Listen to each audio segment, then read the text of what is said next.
those who are standing at the back, I know you'll want your beers first and so on, but plenty of room up front here, and this is not okay, fine, they're carrying on. All right. Last session of the evening, we are in between you and your, what is it, beer? Yes? Okay. So we'll not keep it short, but hopefully we'll keep it sweet. Yeah? How many of you are marketeers in the room? Can I see a show of hands? Okay. How many CEOs in the room? QED. Everyone here has been a marketeer. So from there to here, pay attention. Tips will follow. Yeah? Thank you, folks. Thank you very much for making the time for this. I'll start with a brief introduction of Sucleen, which I'm stealing from a common friend of ours, because I tried very hard and I heard it, 3 days ago, and I couldn't top it.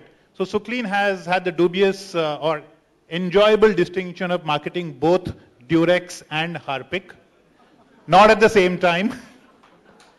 So yeah, it was a good one, and I couldn't top it, so I'm copying shamelessly. Vidyut has been a lifer at Philips, except for a brief window of time at Voltas. And I was thinking that your parents must have been so Divyavani that they put electricity in your name for an electronics company. Chalo, Shankar, you have to tell your own joke. I don't have one for you. I started making soap at Unilever. My first job was a production manager in Pierre Soap. I worked there for 4 years, and then I did Sorry, R&D. you're doing a bad job. I'm sorry. I have to interrupt because Shankar has run a factory, 2 factories, and then he has been tech lead for a $500 million brand. I got that right too. And after that, he's been at McKinsey, a VC, and now his own startup in the same loosely category as Sucleen.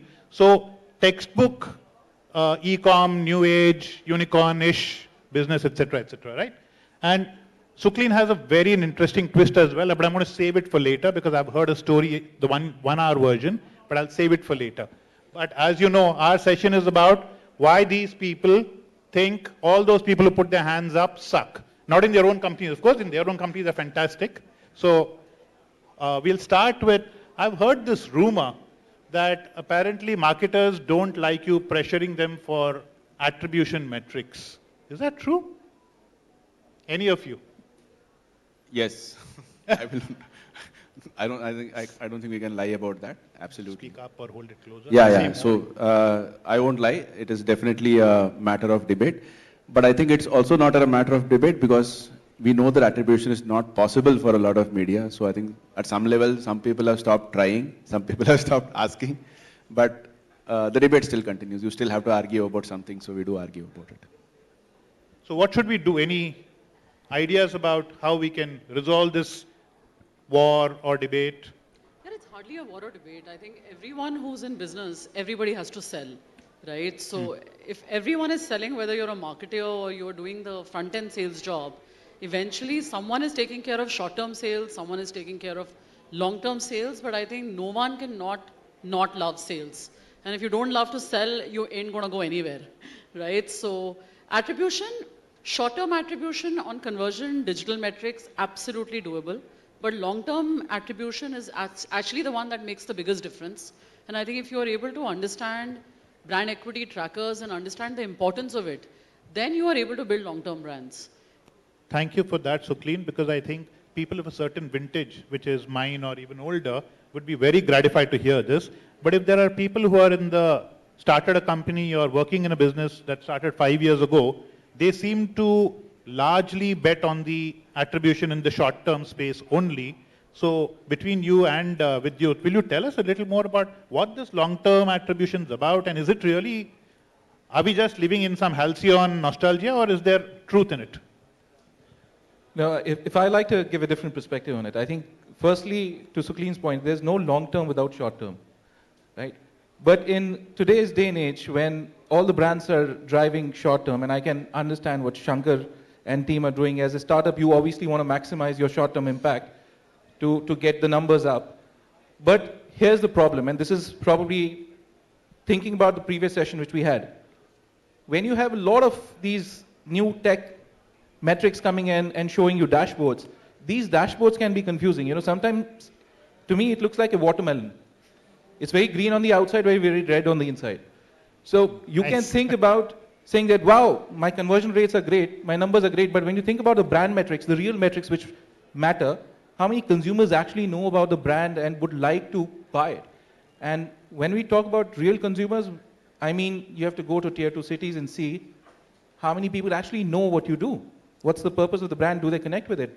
I'm not even talking about Gen Zs, I'm just talking about consumers per se. Sure. Shankar, you are coming straight from a market visit in Jaipur, right? So he was talking about tier 2 cities and so on, and about how brand metrics are the ones that really matter. And you are in a 100% digital business, but there is physical presence as well, which is now growing. What's your take? I completely agree, and when you say tier 2 town and consumers, and this is exactly what I'm just fresh out of, literally traveled this morning from Jaipur. We were in the market yesterday. Sometimes we live in our own sort of echo chamber of things. And with data, sometimes I've seen what in McKinsey we used to call the illusion of rigor. Just because you see lots of numbers on an Excel sheet and it's all looking like, all dashboarded in greens and reds, you think it is rigorous. But sometimes it is easy to get misled by just these numbers.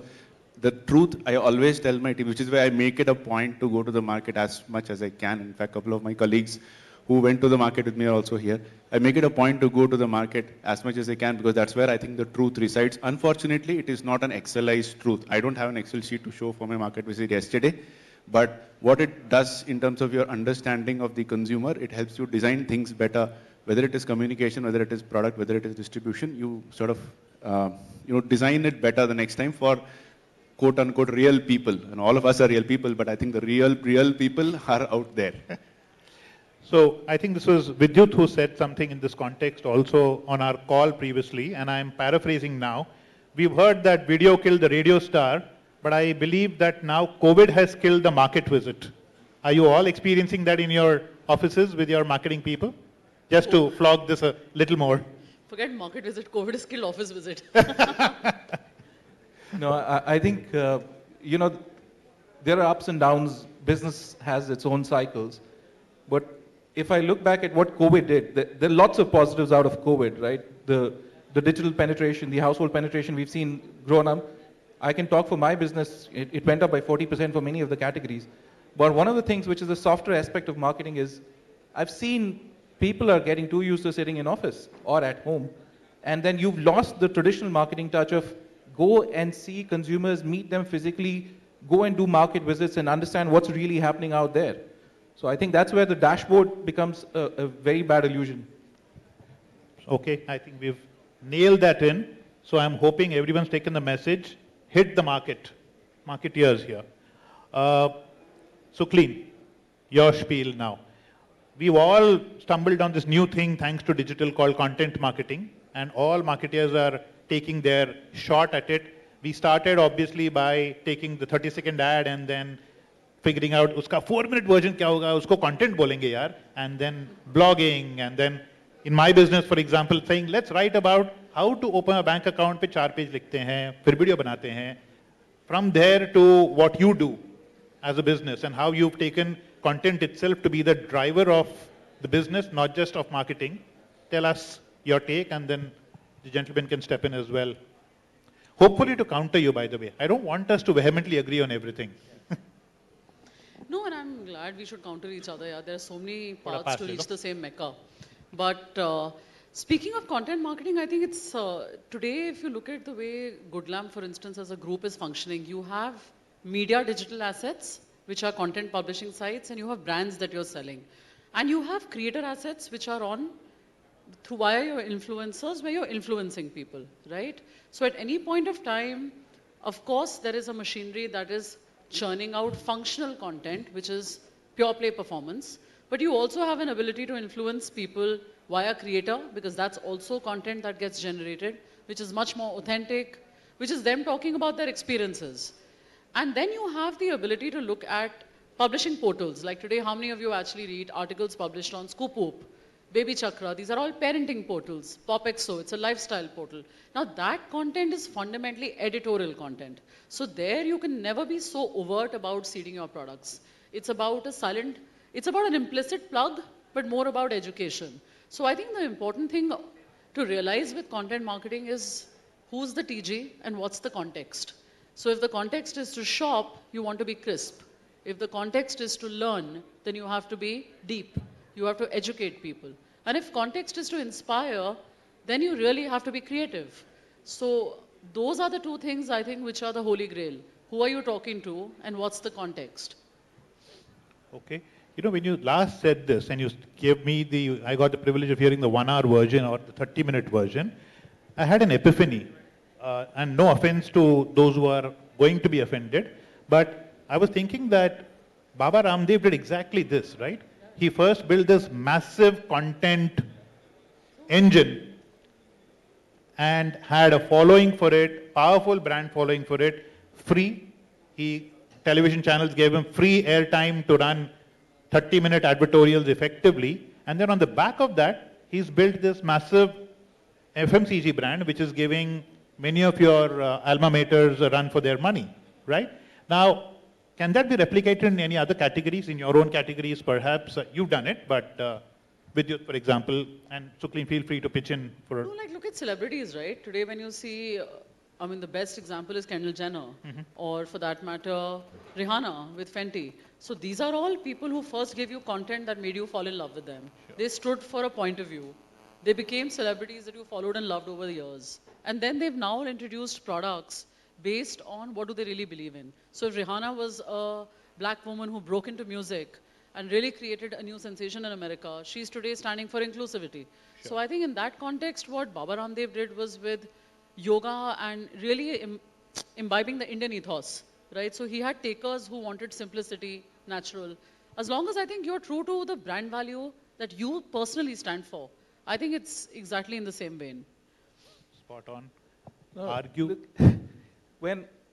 Sorry, I mean, just to build a different tangential point of view on that, if I look at India again, it's a very different market. I've just come back after 15 years abroad. This is a country of brands. Everybody loves brands. No matter which tier city you go to, it's a country of more than 2,500 brands. It's probably the only country in the world there's a brand for cement, there's a brand for an iron pipe which goes into your house, the pipe which goes into your toilet. There's a brand for everything. And it gets advertised. So now the question is, to what Suklin was saying, is who, what, why, and the how. How do you build that narrative? You will find an audience for everything. Believe me, if you want to get an organic underwear, you will get a brand, an audience for that, as long as you have the right story. So that's what's happening right now. If I look at the influencer content index, that's going through the roof. If you look at number of influencers, why do you see so many cops? And sorry guys, today making money is finding people who are making these reels on highways and whatnots, is because everybody believes that you can actually become a celebrity overnight and become an influencer and make money. So there's the other side to it, that what content is the right content and who's building it and who's bringing your message to the consumers. And in that, where does the marketer fit in? Is it your sense that the marketer gets this, the marketer knows what's going on, and which of those influencers are relevant to be able to tag on or to use? Or are we just doing the same commodity buying ke jiske sabse zyada followers hain ki wo, it was Amitabh and it's Ranveer Singh and now it is PewDiePie or whoever it is in the Indian context who has the millions of followers, and let's just buy the commodity of the following as a metric rather than anything else? What's your take? Do marketers get it? Or what do they get? What should they get? So I see two issues with content and with influencers, and one of them was going to be commoditization, not of the influencer, but also of the information that is being shared. Today, if I have a different point of view to go and say, in the hashtag algorithm-driven world of things, I don't necessarily have an audience. So what social media networks have essentially built are like massive echo chambers where the more type of content you follow and like, that keeps getting fed to you, it keeps getting into a self-reinforcing loop. So as a brand, if I try to say something very different, I'm taking a huge risk.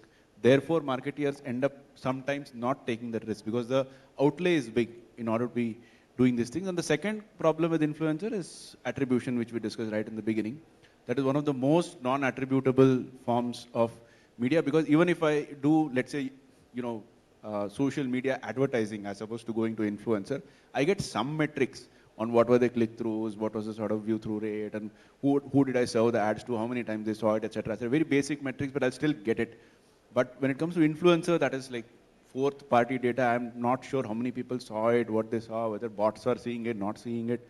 So it's sort of a slightly hazy world out there, and it's sometimes it is the blind leading the blind, I feel, when it comes to influencers. Sucleen, you guys own content companies, so you should probably working with counter us. this.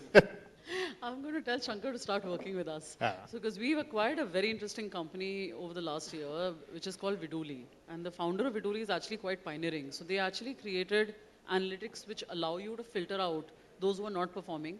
And then simple KPIs, yeah, when you give them coupons, track them for sale and see, even if there's a conversion of, you're getting a ROAS of even a 0.5, it's still something versus zero and zilch, right? So, I think to that extent, today things are getting measurable. It is a new domain for us. I think everyone in marketing is getting better at it. I think if you look at the traditional world of marketing, Karthik, I think most of us who came from there, you made 3 ads in a year.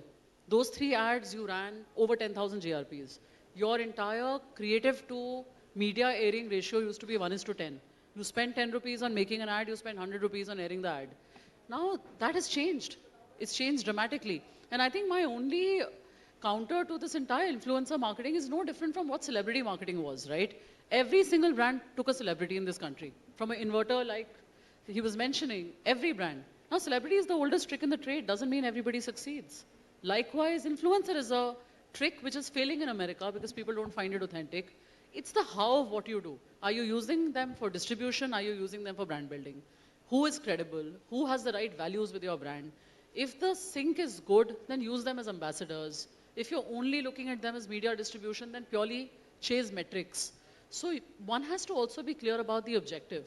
And I think it's an evolving medium. Everybody is educating themselves on it. There's a lot of test and learn. And I think the only people who are getting better at it, I genuinely believe, are the ones who are trying more. Genuinely. It's like A/B testing. You only keep getting better the more you try. Of course you're going to go wrong. But you will never learn unless you don't learn a new trick of the trade. Fair. The only, I think, counter which was built into what Shankar said a little while ago is this whole, what did he call it? The McKinsey illusion of rigor. I think that's something worth tweeting and worth thinking about as well. I'll move gears a little bit now and talk about something else Vidyut alluded to in our call. And I'll flog it a little bit before I come to the phrase he used, which is very good. All of us have the vintage to have worked in advertising when for the bulk of the year, we did brand advertising, which had all the typical metrics. And then for a part of the year, we would do promotion-based advertising, where we would do deals and offers, essentially to remove excess inventory or dead inventory at the end of the year, or to acquire new users to the category with some price promotion, etc.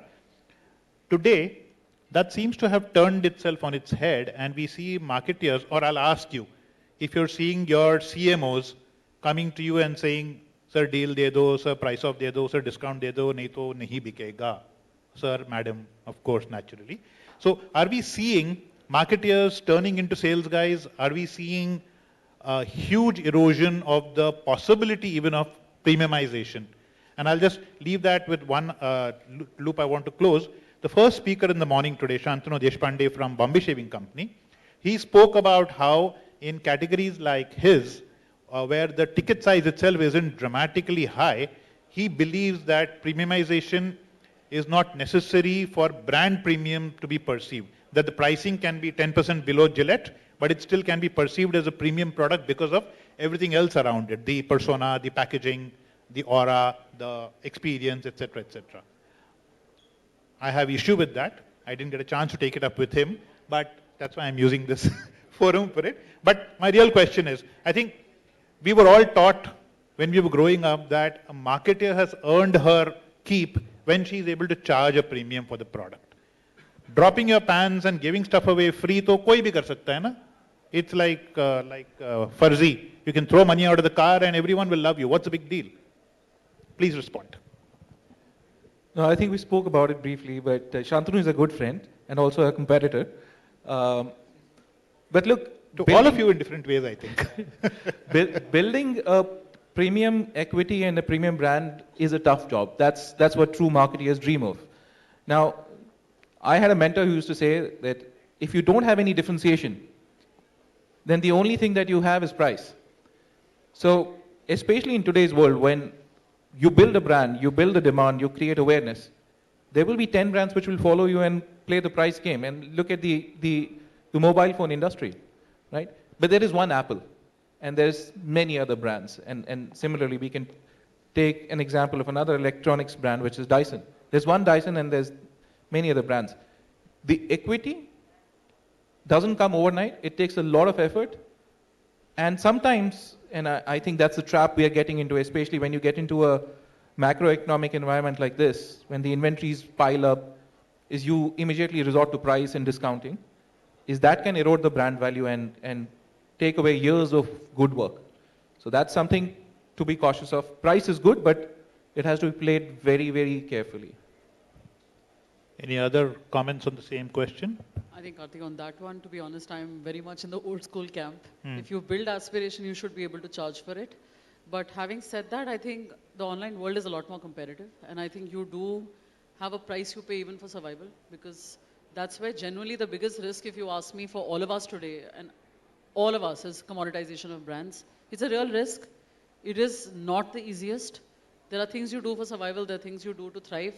And it's a fine balance, because these are not, so at least the companies that we are representing are not the ones who are sitting on a war chest of cash which will last you 100 years. So then I think it's a tightrope that you walk, but you need to just try and keep it as balanced as possible. But ideally, you should be able to command a premium if you're able to build the aspiration. Okay. And if you're not doing that, you don't have a lasting differentiation, you will eventually die. Nokia will happen to you. So it's just a matter of time.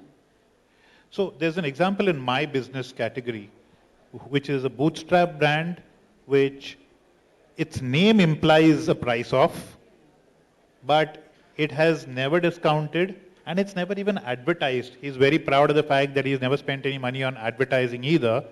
Any guesses? Absolutely. So, and they've never dropped price. They imply super discount in their name, but if you go to consume the product, you know you are paying, and he's very proud of it. And he's built a super resilient brand which has seen all the macro and microeconomic waves of the last few years also, and they are super profitable. I'm so jealous of them, and I'm a big fanboy. If he gave me a job, I'd probably take it. Yeah. So again, I think the message for the marketeers here is that CEOs want you to be able to command a premium for your brands. So it's hard work, and it's not always going to happen, but the more you do that, the more they will love you, the more you will get your bonuses and so on. I'm going to ask only one more question, and I'm hoping you guys have some questions for these folks as well, because we have about 7 minutes left. Shiny new object in the room disease. Have you experienced it?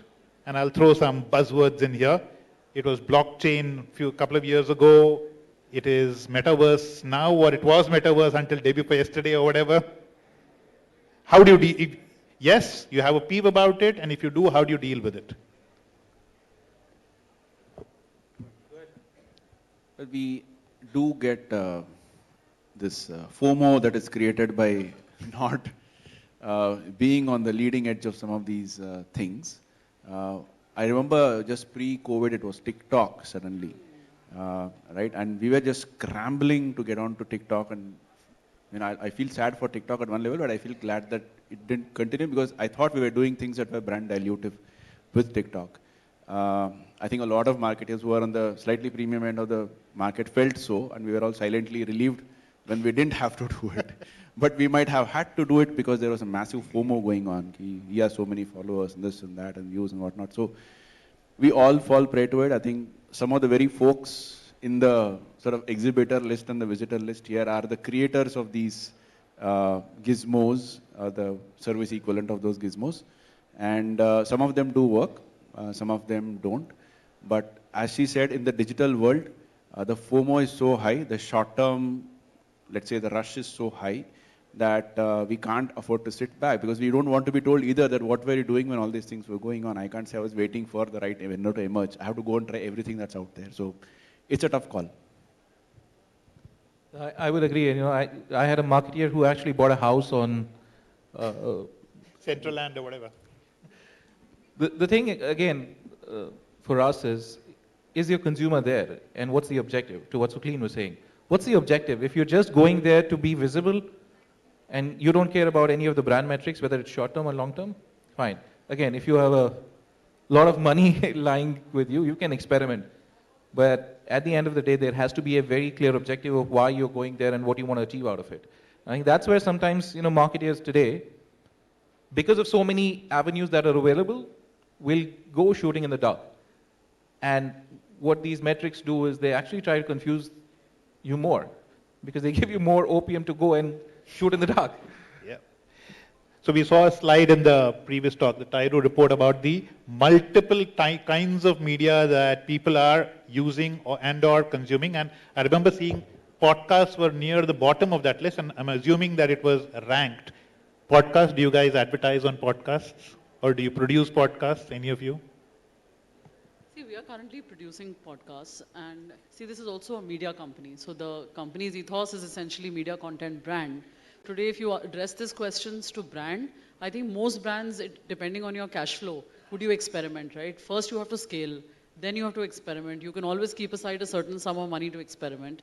But yes, we are definitely dabbling in podcasts for no other reason, because as a media company, you have to build a learning curve, right? And we do see many consumers who are now keen to hear a point of view, right? So to that extent, podcasts are a rich medium, because the beauty of it is, unlike a radio, which was again broadcasted to you, this is again giving the viewer a choice of what content to consume. So I think to that extent, it is still a rich medium, but it's still a nascent medium, without a doubt. Okay, thank you for that. Questions? I think we have time for 2 or 3. No? I thought someone would be applying for a job also. Karthik tried his level best to be so entertaining. Come on. One question here. Oh, okay. So, not a question per se, but just a comment. Vidyut, you just mentioned about brands like Dyson and Apple, right, and how they're able to command a premium. What I think is, it's also very much important that fundamentally at a product level, there has to be a very strong differentiation. So, if you look at Dyson or Apple, the ecosystem or the feature which they have, something which is very difficult to replicate.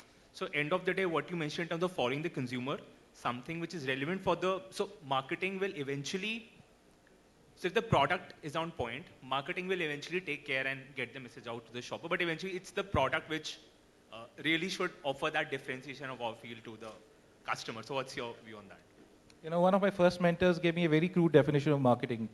Fresh graduate, he said, marketing is like putting lipstick on a pig. Anybody can do it. But what you really need to learn to do is, can you sell the story? Can you build that aspiration in the product or for the brand? Now, on the Dyson or Apples of the world, if you look at it, what do they offer which is different? It's the experience. You will find many of the brands which will have probably better specs, as they call it in mobile phone industry, spec to value ratio. There will be brands which will be better. The question is the user experience end to end, from pre-purchase to the first moment of truth when you unbox it, to usage, post-usage. It's that experience which matters and which makes Apple what it is today, or any other brand for that matter of fact. And think about this, right? Vidyut's company invented the cassette tape, the CD, and the DVD. They should have all that differentiation, innovation, should have let them own 100% of those markets, but that's never going to happen, right? Commoditization is a given, which is why his point about, I think, the experience is very well taken. Show of hands now for each of these things. These are tick boxes. You want your CMOs to be data scientist? Yes? No? No? Okay. As in the data science skill, I'm saying. What I mean by that is artist, poet, psychologist, artist. Okay. Yeah, sure. So that's... It's a balance of art and science, right? Marketing is art and science. So now we are saying art and science. So is there a 60-40 there, or a 70-30, or is it 50-50? It's a combination of right and left brain. Right brain, if you're a right-handed person, is all about art, and left brain is all about science and data. So you have to have at least, I would say for somebody who's heading a brand has to have at least 40-60. So IPA is telling us all the time, and we are sitting in AdTech, I know, but they're saying 60% on brand and 40% on activation, which is equal to performance and so on and so forth. So again, brand versus performance, where do you would say the money should go? I might start Yeah, they may not be able to hear you. So if you may begin with a 70-30 in favor of performance when you're starting out, but eventually it has to be the other way around. It should be at least 60 to 70 on brand and 30 on performance, but it takes some time till you get there. Okay. All right. And so since we have no more questions Hi. and we are out of time, I'm going to end with oh, there's a question. Yeah. Shoot. Hi. Thank you for an entertaining session first. Thank you. Just a question. Something like metaverse is easy to say it is not working or it will not work. It's easy to say that. I'm sure all of you had a year back or 18 months back something that you believed in marketing that will work for sure for your brand. But 12 months, 18 months of learning, now you know it is not working. So if you can share some of those, that will be great. It may be specific to your brands, it may not be generic, but if it's okay to share. Yeah. Maybe let me take it in first and maybe Sukleen can add. So I think the shiny object for everybody probably 18 months back was VR and Meta. Mm-hmm. As I said, we had marketeers buying houses in Meta. It's not the technology which I'm against. I think I'm all for tech. It's the application, the use, and how do you convey the message. On VR, there is actually a brilliant work done by one of the footwear brands. Because you can actually experience the shoe at your home, but in a very unique manner. So you can actually make use of it. But the problem is today, A, the audiences are not there. B, it takes time to scale that tech and money, of course. So I think those were the two which were quite hot about 18 months back, but now seem to have fizzled out. You know, and sometimes it's also how fast the adoption happens, right? It's easy to say something works or doesn't. Maybe tomorrow when my children are 35, that might be their only way of living. It's also the adoption rate. Like personally, when UPI came in, I honestly never thought it would be adopted as fast as it did in a country like ours. But the question really is use case. If people find relevant use cases, adoption rates are dramatically high in this country, right? So I genuinely don't believe there's anything that's never going to not work. It will evolve. And the adoption rate might be slower, and the use case has to be really discovered before it gets massified. So there are big time believers in America and Silicon Valley on metaverse. Coming from a developing world, when we see it, we have so many other problems which are looming in front of us. It's just not, it's not something we can relate to, but it all depends on where you are in that continuum. Okay. So now like a good, sorry. Hi, this is Manish here. Karthi, thanks so much for moderating the session so well. I think you missed out on a couple of buzzwords, and if I don't touch upon them, it won't be fair. And Bring the it on. first buzzword is ChatGPT. ChatGPT has been, touted or claimed that it's actually going to kill the marketing skill, which requires the 60-40 left and right, because you actually get a mix of both when you use it. And the new release, GPT-4, is supposed to also give out video, audio, and pictures, right? Not just text. I haven't experimented with it, but that's what I read about it. So my question is, what do you think about that? Have you started incorporating that into your, the messaging, or even evaluating it against multiple messagings, which it, as an generative AI tool, can deliver? Number one. And the second question post that, I'm asking both questions because I know after this is just a party, so we can take some extra time here. The second question is about WhatsApp messaging.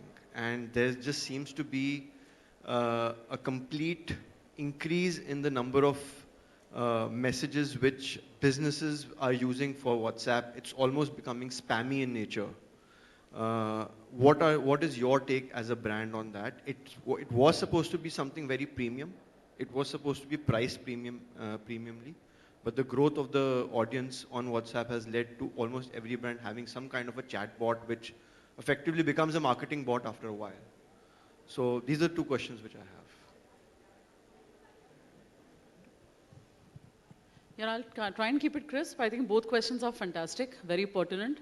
ChatGPT, I think, extremely relevant. Anything that can be repeated at scale, to be honest, does not take away creativity. I think it can be a value adder, can help you reduce cost. Absolutely, I don't think it's going to kill creativity. You still need the creativity on thinking of real world consumer issues, what products to launch. So I'm all for ChatGPT. There's nothing to lose there. I think it's the trick is how you use and scale, right? Early stage, if the question is have we started using it, I think still very early stage. Everyone's learning on it. Super early, but yes, the use cases can be fabulous. Coming on to WhatsApp, I think it's a tightrope. The opportunity of having 700 million people onto a networking platform, too large an opportunity compared to an SMS, which is not rich media. Having said that, the fact that SMS got commoditized today, nobody looks at it, right? So you don't even open that app anymore, right? So I think the real risk is how you tread that walk, in doing it in a way that you don't alienate your people. And the greatest risk, if you ask me, is to Meta itself. So it's the opportunity is immense, but it needs to be done with a lot more respect for the consumer. I'd want to pitch in as well on ChatGPT particularly, and I think it's everything she says it is. I think it can be the factory part of our work. It's highly unlikely to solve for the creative, intuitive, forward-looking things that great marketers have always done. Great marketers have always dragged their companies and their brands forward into the future that they see.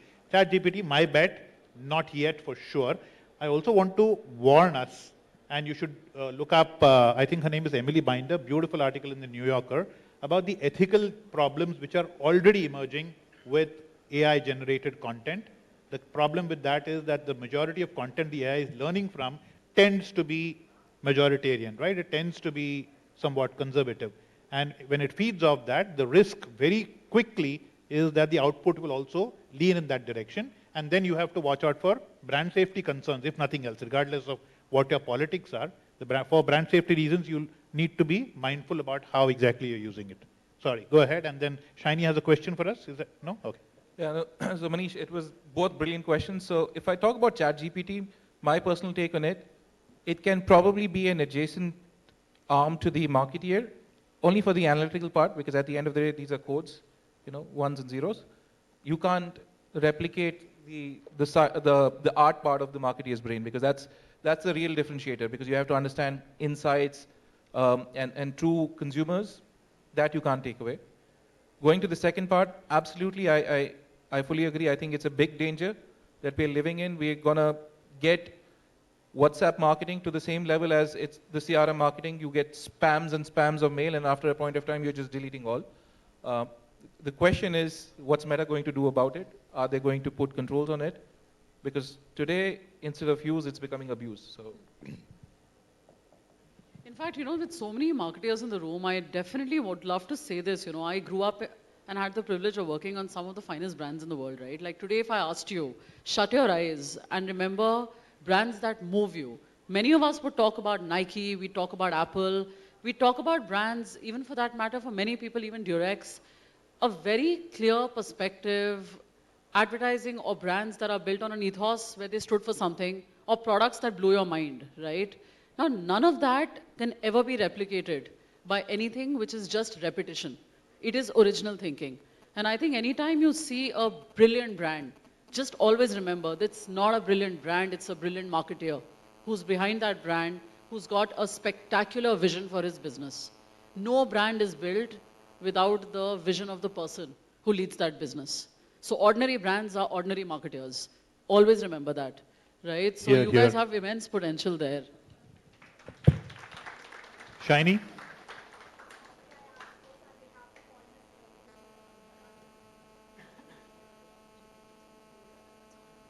So I ask this on behalf of all the CMOs here. So we did a survey and almost all the CMOs there said that we are extremely focused on business growth and that everything we do should translate into a bottom line.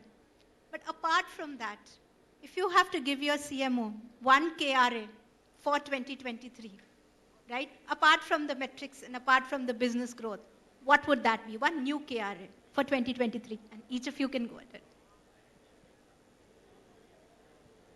Answer will change for each of us because our contexts are extremely different. I think at Plum, what we really need to solve for is awareness to the next level of consumers and consideration in the people who know about us.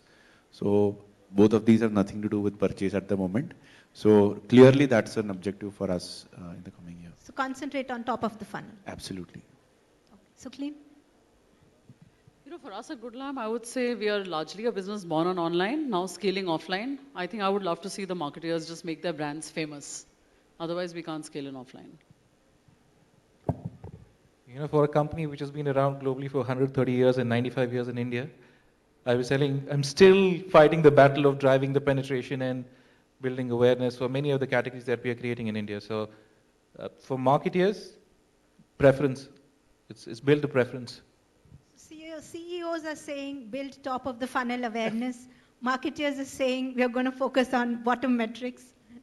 They're protecting their jobs as they decode it today, unfortunately. These guys don't have to protect their jobs that much, perhaps. They have a little longer rope. The boards are a little more patient with them, and that may be the reason why. But you haven't asked me, but I'll take a shot because now I'm an ex-CMO. So immortality, doing your bit this year so that you don't kill your brand and you give it a shot at outliving yourself for sure is what I would ask you to work on. And I think brands will be grateful for that. Wait, I'm not done. Punchline abhi baki hai. And that young man stole my thunder also.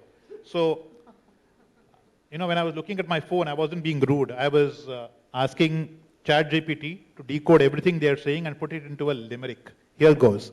A CEO's wish list for their CMO is to drive growth and make the cash flow.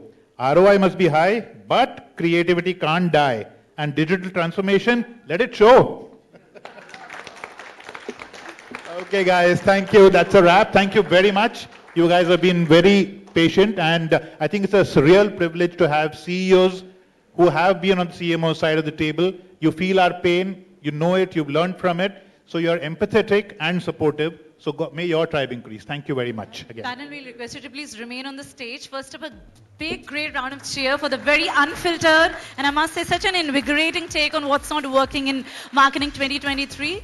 Now, before all of you leave the stage, Karthi, you've been a fantastic conversationalist, hasn't he? Yes, you all agree? Give it a round of cheer again. So here's the thing. I'm going to play like a fun rapid fire with all of you. We did this with the opening keynote address as well. We're going to do it with the closing one as well. Now, since Karthi, you've been the one who's been putting all my panelists in a spot, we're going to start this game with you. Fair point? Yeah, this is going to be off marketing, and you have to be super quick, all guns blazing. Let's see who nails the rapid fire round and wins the hamper in this one. You know the truth, let's not disclose that. Karthi, for you, the question is, okay, here's the thing. Because you're really witty and you're really good at what you do, you're a wordsmith, truly. My question to you is, what is your favorite pickup line when you start a conversation with a lady? He's saying I love it. वैसे आज शाम को आप क्या कर रहे हैं? आज फिलहाल तो networking bash का plan है. So, all right, good one. Okay, Shankar, we're going to ask you, God forbid, if there is another lockdown, God forbid, if there's another lockdown, which celebrity would you want to be locked down with and why? You can pick up your microphone there. Amitabh Bachchan. Okay, and the reason? That's a safe choice, right? Just adore him. Yes. Adore him. Okay, we'll take that. Okay, so Clint, for you, I have, what is that one compliment that has stayed with you for the lifetime? I think a very simple compliment. It was someone very dear to me who just told me that he really values me for my sincerity. Oh, beautiful. I think we all agree to that. So very genuine compliment. And finally, for Vidyut, I have this thing. Complete the sentence, never have I ever. Wow. Why is everybody laughing at that one? Complete the list. Dated a white woman. Oh, that is a good one. Okay, let's take the audience poll. Who wins the rapid fire round? Ah, all right. Okay, so the uncanny rule is the hamper always belongs to the host. All you get is the audience love, which you can express in the form of thumbs up, shouting hurrahs, or having a big, big round of cheer. Thank you, but genuinely, you folks have been fantastic. What a fab end to the conference proceedings here. Thank you very much. Please enjoy yourselves. Rest of you.